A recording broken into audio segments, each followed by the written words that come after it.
Yeah, so I'm Mario Arena. I'm the president of SDSS, which is an organization that is dedicated to exploring and documenting the underwater environments. Okay. And we are very active in the Central Mediterranean Sea, where we are pursuing a project for documenting all the wrecks that are in these waters, Okay. down to a depth of more meters. And Or so what? How many meters depth? down to 120, 130, 140 Meters. It's crazy. meters. Yeah, Yeah. yeah, yeah. So we are It's fun, talking like very, actually. very, very deep. It can be crazy, but it can be fun if you do it properly, Okay.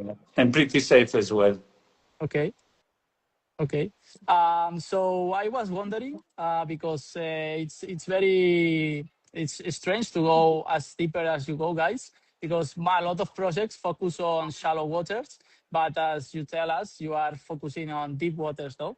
So why it's important for you guys to go in that offshore wrecks as well that are so much deep?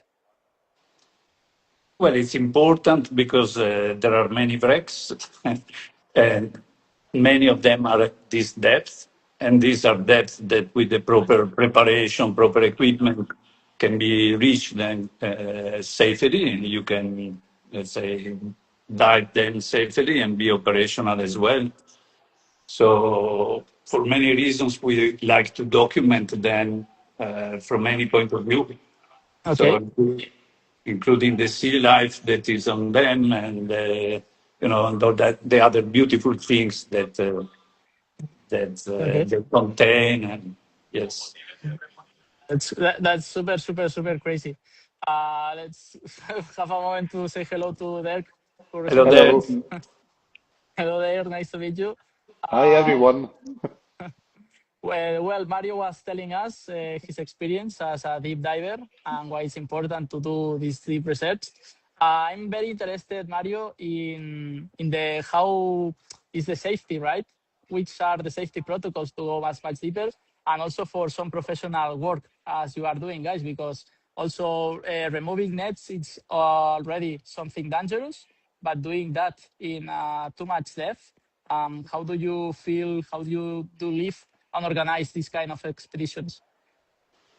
Well, there are several components. All the divers that are involved are very experienced divers. They're divers that are dedicating their life to this big passion, and that have years of training and experience. And of course, we use the proper tools like rebreathers or helium-based mixed gases, breathing gases, Hmm. and underwater scooters and emergency protocols, diving protocols. So it's a package of things that has to be in place in order to do this kind of activity safely. And how much time Undoubtedly. can you spend in the water from the time you start to do the mission and the point that you get to the surface? Because you are doing like safety stops, deep stops, right? Yeah, decompression stops. Yes, Hmm. it can be 3 hours, 4 hours, 5 hours, up to 6 hours sometimes. Yes, Crazy, yes, yes. crazy. But but you can So spend quite a bit of time at that as well. So it's not only decompression, it's not only the ascent. You can spend a lot of time, like 1 hour at 90 meters, for example, or 100 meters, uh, okay. visiting, documenting, and doing several tasks depending on what we have to do, and having fun in the process. Okay. That must be crazy. And you can find like different species of marine life for sure in that depths that are you are used to more like recreational divers. We are used to more shallow waters. I can imagine like coral structures and ecosystems that must be crazy, right?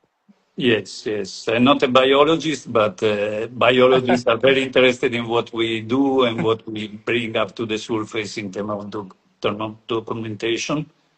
Yeah, There are because several. it's difficult. It's difficult to get there. So you have like very useful information.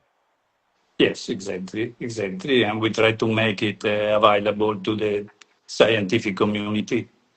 Okay. This is our mission actually. Nice. So I have like SDSS, has been studying Mediterranean shipwrecks for more than 20 years, right? So has an encounter like this reinforced what you have observed about the ecological importance of the deep shore wrecks, and why is it so important to continue documenting the sites over the long term? Well, you find the shipwrecks are a very dynamic environment. Hmm. Uh, they are fished very intensively, typically, and there Okay. are many things that can happen. So threats to the environment, like lost nets, killing turtles and big fishes, like we found in this case, Yeah. or it can be risk of pollution from the wreck itself, from the hydrocarbons they were carrying, or sometimes explosive that they were. Usually, how much time about from when they sink? If they sink a boat, how much time can a boat spend keeping like spills of oil, and how much time can be this? Uh, it depends. There are wrecks that were not only they had their own oil and hydrocarbons, but they were carrying Mhm. hydrocarbons. Sometimes in cans, sometimes in like in big tanks. Okay. Uh, and so with time, of course, this container corrode and they start spilling oil, sometimes gradually, other times dramatically. So it changed from situation to situation. There are Okay. several breaks that the fishermen know as here in Italy they are naphtha, meaning oil, Yeah. because you can smell the oil or the gasoline on Yeah. surface very clearly. So sometimes the breaks are found due to the fact that they are spilling oil. Yeah. Um, Because you so can see like I don't know the term in English, but like a lake of the oil structure surface, right? Changing the surface of the water. yes, yes, very Mhm. clearly, and even more you can smell it. Okay. They Okay. smell gasoline quite a bit. Not all of them, but Yeah. several, Yeah. several. So it's important to know where they are, in which conditions they are, and also to let's say to monitor them Okay. in time. It's possible to stop them. But Like yeah. it is possible. It has been done several times in different parts of the world. Of course, it will be something that goes beyond what we can do. We, as Okay. volunteer technical divers, it would involve industrial diving kind of setup and capacity, but it's possible, and sometimes it's really needed. Sometimes it's really needed because it can be pretty serious these environmental disasters that Yeah. affect entire communities one way or another. So from fishing activities to tourism. Yeah. So Yeah. yes, So it's super important, like the labor, not also to doing these missions, but also like documenting, right?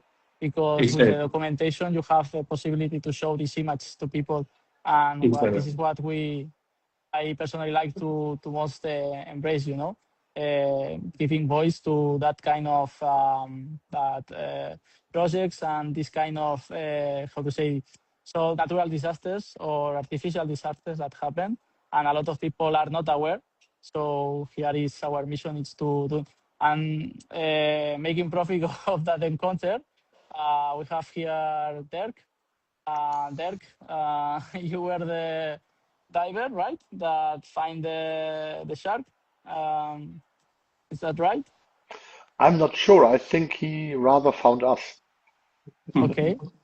Well, so now I would like to talk with you, and let's have like your point of view about what how was the encounter with that shark in the mission of Sicily.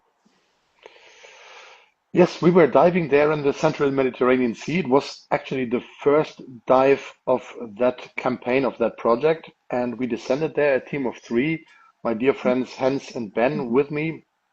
And we came down and we joined the shot line, which is a line connecting the surface with the wreck.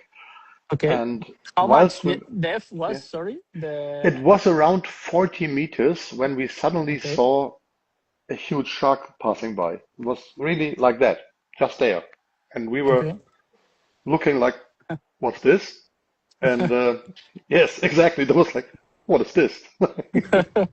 Yeah, because you usually, well, when you are, for experience, when you are doing like this kind of jobs of like removing, you are focused on the mission, right? And you are not looking to the blue. And it's like Yeah, suddenly, it was just there. Yes. So we were just looking in the direction because we were coming down and it okay. was there and it passed by. And Ben was very fast and he had some little cameras with him pointing them in the right direction. And the big problem for me was I had my big camera with me, but it was switched off because we only planned to film later in the dive. Uh-huh. So I needed to switch on the camera. I needed to unhook the lens cap and everything. And Okay. Yeah, understand. yeah, the problem was, and I'm telling the truth here, my fingers were a bit shaking, Okay. very much Yeah, shaking because Was the actually. goal. it, I think it was well, cold, Mario. Yes. have an excuse. I will have the same reaction as you because which was the time that you recognize the species, right? Because at the first you see a shadow. Okay, you can recognize for the shadow that's kind of shark, but it's a white shark, and you are in the Mediterranean, so it's like what's happening, right? To be honest, we came down there and it wasn't a shadow. It was right there in the full bloom in front of us. And I think we Yeah. all three of us realized directly this is a white shark. Very iconic, Okay. the conic nose, the size and the color. So we all thought that. Mario is laughing a little bit because he remembers very well. When I climbed out of the water, I was thinking after or in the dive, I was not sure whether my camera was recording. I couldn't see that underwater. So Okay. my thinking was, when I come out of the water and tell the guys on the boat, we saw a white shark, no one would believe me. So Mario is smiling because I came up telling him, yeah, we saw a big fish, maybe a shark, maybe a mako, maybe a porbeagle, something like that. Okay. And then Ben came out, and for sure the shark was big because it was bigger than Ben, and Ben is big. Yeah. So Ben came out saying, yeah, it was a big fish. And then Hans came out and he was like, this was a white shark. This was a white shark. That was really funny. So it's crazy because when you were starting to go down, you already saw there the shadow, right? As I Yes, understand. when we arrived at the wreck, saw the shadow, and not before. It was just there, and then we saw the shark. It swam away a little bit, and then it turned around and came back. Okay. And when they turn back, I think, well, I guess that the point when you have this footage is when the shark turned up and then Exactly. Yes. come back to you, right? So after that situation, did the shark stay, leaves? It passed by us, and then it turned his tail towards us, and then went away. Okay. After that, we don't know because we didn't see it. I'm pretty sure the shark saw us a long time because it's much better senses underwater than we do. But we didn't see it anymore. And we decided to go on with the dive, to go on with the mission. And yes, and then we didn't see it anymore, unfortunately. Also, Mario came down the line, what was it, 5 minutes later than us, I think, Okay. Stefano and you didn't see anything. And you were just, okay, normal, huh? Oh, that must be crazy. And you guys also, after seeing the white shark and going back again, it's like I love these animals. I think with tiger, bull shark, but the white shark is another level, you know. And it's if I was in your situation, maybe the water will be cold for me too. Yes, So it was a bit cold. super normal. So, well, I think you guys did an amazing encounter. You have like for biologists, this is like gold, you know, because always the Mediterranean has been studying as a place to possible place, right, to the reproduction of the great white shark. there's a lot of documentation. All the white sharks that has been documented in these waters, in the sea, has been always captured from fishing, right? And we never saw them in the water. Some years ago, they filmed a shark in the surface, but they confused them with a mako, you know. So it was like, oh, it was the first time we saw a white shark, and it was not. They identify later as a mako shark. So as for science, you guys did an incredible encounter. So congratulations for your luck. And well, I wanted to talk a little bit now with Isa, right? Because knowing that this is the how do you say, the news, and in everywhere it's going to be the shark. I think it's very important what you were doing there, and what was the point. You see the shark for a reason. Maybe it's the galaxy energy put it you in that spot, so you can also talk about what you were doing there, because I think that it's super important. Yes, so indeed, the shark encounter is incredible news, but it was not the reason why we were there. We weren't looking for it. It was luck. So the mission was actually to remove a ghost net from a deep shipwreck together with SDSS and ghost diving, and to carry out some biodiversity monitoring. And we chose this area because first, it's a very important hotspot for marine life, but it's also one of the most heavily fished areas in the Med. And basically it happened like that Mario from SDSS sent us footage, because they went to this wreck of the net, and there were so many turtles dead and entangled, and fish and other marine organisms, like a tragedy, very sad. And that's when we decided, okay, we need to join forces and do something about it and take action and remove this trap that is killing so many marine animals. Yeah, exactly, because the nets are like designed for capturing fish. And I saw when I studied in university, I remember that my teacher of marine pollution, she told us that the most plastic pollution that we can find in the ocean is from nets. That when they finish or the nets start to be working good, a lot of fishermen, they just cut it off and they leave it in the ocean. So this apparel is designed to keep capturing. It's like a system to capture fish. Now the system is in the water, right? And you can see it in that wreck. You will see that a lot of animals will go there. And also if there's fish, right, that they being captured by the ghost net, also turtles, they will be attracted to the ghost net to eat the fish that are already dead. And they also keep falling in the trap, right? Exactly. So it's a circle of death, basically. So once one animal gets entangled, a predator comes.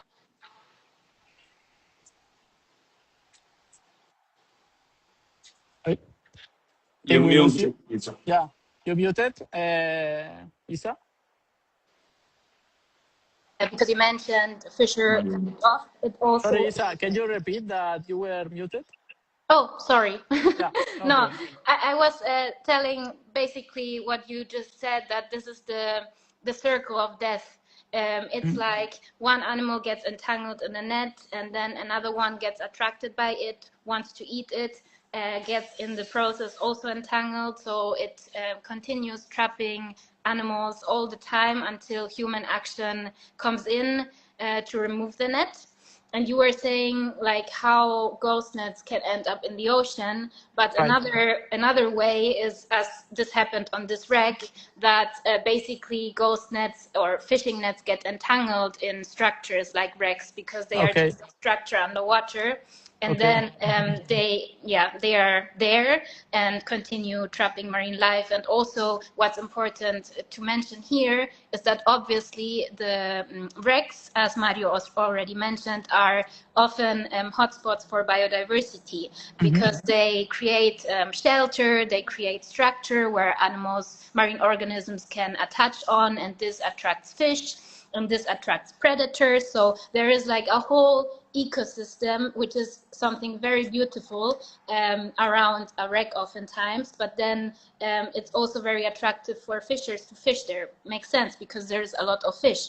But then oftentimes the nets can get entangled, and that's when they really need to be removed to end this tragedy.